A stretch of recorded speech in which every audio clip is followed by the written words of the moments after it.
बहुत सुनहरा अवसर है कि अगर आप एसएससी जीडी के अंदर नौकरी लेना चाहते हो तो आज आपको खुश हो जाना चाहिए, क्योंकि खबर ही ऐसी आई है।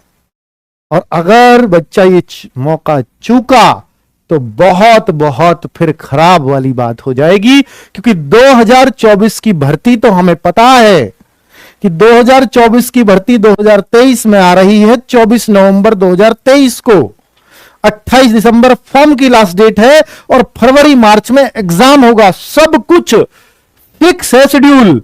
24 नवंबर को भर्ती आएगी तो समझ लीजिए जून जुलाई तक आप ट्रेनिंग पे जाने वाले हो।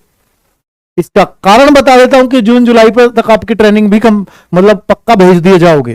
सोचो कि आज आपके पास आप बेरोजगार हैं पूरी तरह से, और अब से 7 से 8 महीने बाद आपके तन पे वर्दी भी होगी और आपको बेरोजगारी के धब्बे से छुटकारा भी मिल जाएगा। इससे बड़ी बात क्या हो सकती है? अब भी नहीं पढ़े तो बेकार है यार दीन दुनिया में जीना। अब भी नहीं पढ़े, ऐसे मौके किसको मिलते हैं? कौन इतना सौभाग्यशाली रहा है? कोई नहीं रहा बच्चों। सिर्फ आप वो हो सकते हो, अगर चाहो तो अब बेरोजगारी का दाग पक्का हटेगा, लेकिन हटेगा फिर भी कुछ ही बच्चों से, क्योंकि जितने फॉर्म भरे जाते हैं ना, इसमें 70 लाख फॉर्म भरे जाते हैं। सोचो 50,000 वैकेंसी मैक्सिमम, यही पॉसिबल है कि 50,000 वैकेंसी भी आ गई तो भी तो 50,000 के लिए आई 70 लाख में से 69.5 लाख को तो फिर बेरोजगार रहना पड़ेगा।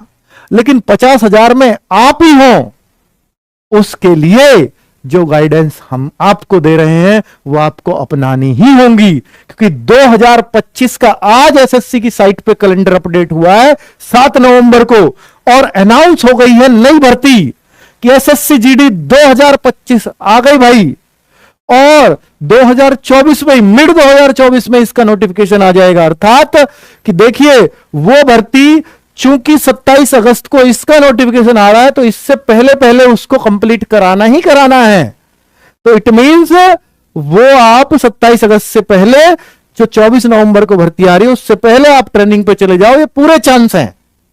वो बहुत तेजी से होने वाली भर्ती है, बीच में इलेक्शन भी है, उसमें आपकी भर्ती को थोड़ा सा डिस्टर्ब करेगा भी, ठीक है। और ये इलेक्शन के बाद आ रही है भर्ती, 27 अगस्त से 27 सितंबर इसके फॉर्म चलेंगे। अगली भर्ती है बच्चों, एक ही नहीं है अभी, 24 नवंबर का इसी महीने आने वाली है, उसका इंतजार है। उससे अगली, उससे पहले अनाउंस हो गई।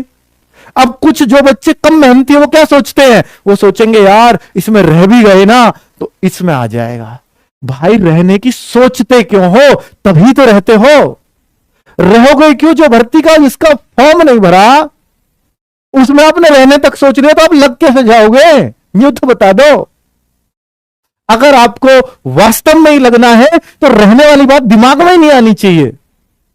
हां, एक मिनट को ये मान लिया कि बहुत मेहनत किया और पॉइंटों में मैं चूक गया, 1 नंबर से चूक गया, वो कोई दिक्कत नहीं है, वो बहुत कोई बड़ी बात नहीं होती, क्योंकि ऐसे मेहनती बच्चों के साथ ऐसा होता रहता है। लेकिन आप ये सोच के जाना फिर अगली बार, क्योंकि ये भर्ती फिर आपके लिए है और आप इसमें टॉपर होने चाहिए। क्यों? क्योंकि जो आपसे ऊपर थे, आप रहे हो ना पॉइंटों में, और जो आपसे ऊपर थे वो तो सिलेक्ट हो गए सारे। आपसे होशियार तो सिलेक्ट हो गए ना, तो आपसे नीचे तो सब, कोई 1 से रहा, कोई 2 से रहा, आप तो पॉइंटों में रहे ना। तो आप तो रहने वालों में सबसे बड़े हो ना, सबसे ज्यादा जानने वाले हो ना। तो ये सोच आनी चाहिए। तो मैं अगली बार टॉपर क्यों नहीं बनूंगा? अगर नहीं बनूंगा तो फिर ये आपकी गलती है, कहीं ना कहीं आपने फिर मेहनत में कमी की है। ये है बच्चों। तो यहां दिसंबर में एग्जाम भी दे दिया है कि दिसंबर 2024 में इसका एग्जाम भी हो जाएगा। सही फॉर्म भरने के जैसे अब हो रहा है, 2-3 महीने बाद एग्जाम हो जाता है। तो एसएससी जीडी का तो भाई इतना नियमित रूप से काम चल रहा है, इससे बढ़िया कुछ नहीं हो सकता। अब बात रह रही है कि जो यूपी के बच्चे हैं, यूपी पुलिस का कब तक इंतजार करें। तो ये तो वास्तव में अभी प्रश्न चिन्ह है। पर बच्चे अब बस यही कह सकते हैं, उनका तो अंदाजा ही लगा सकते हैं, भैया दिसंबर में फॉर्म आ जाएंगे। नवंबर के सोच रहे थे हम भी, अब नवंबर आ लिया तो दिसंबर को कह लेंगे, और दिसंबर में भी नहीं आए तो जनवरी को कह लेंगे हम पे, और क्या।